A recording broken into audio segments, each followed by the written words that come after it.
tamilcinemanew.in. Mumbai முப்பாரை சேர்ந்த நபர் ஒருவர் தனது மகளுக்கு மாப்பிளை தேடியுள்ளார். அப்போது 32 வயதான இளைஞர் அறிமுகமாகி தான் ஒரு பெரிய நிறுவனத்தில் வேலை பார்ப்பதாகவும் தெரிவித்துள்ளார். இதனால் அந்த இளைஞருக்கு தனது மகளை தருவது என தீர்மானித்தார் அந்த பெண்ணின் தந்தை. நிச்சயம் முடிந்த நிலையில் போதிய பணம் இல்லாததால் திருமணத்தை தள்ளிப்போட வந்துள்ளார் அவர். அந்த இளைஞர் ஏற்கனவே 5 முறை திருமணமாகியுள்ளதால் அவருக்கு பெண் கொடுத்து வாழ்க்கையை சீரடிக்க வேண்டாம் என பெண்ணின் தந்தைக்கு ஒருவர் போன் மூலம் தெரிவித்துள்ளார்.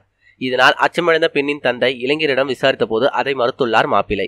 ஆனால் அந்த இளைஞரால் பாதிக்கப்பட்ட பெண்கள் தந்தையிடம் உண்மையை கூறி அனைவரும் சேர்ந்து போலீசில் புகார் அளித்தனர். இதையடுத்து அந்த இளைஞர் மீதும் அவருக்கு உடந்தையாக இருந்த தாய் மீதும் போலீசார் வழக்கு பதிவு செய்து விசாரணை நடத்தி வருகின்றனர்.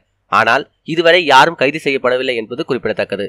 மேலும் இதுபோல செய்திகளுக்கு லைக் மற்றும் சப்ஸ்கிரைப் செய்யவும்.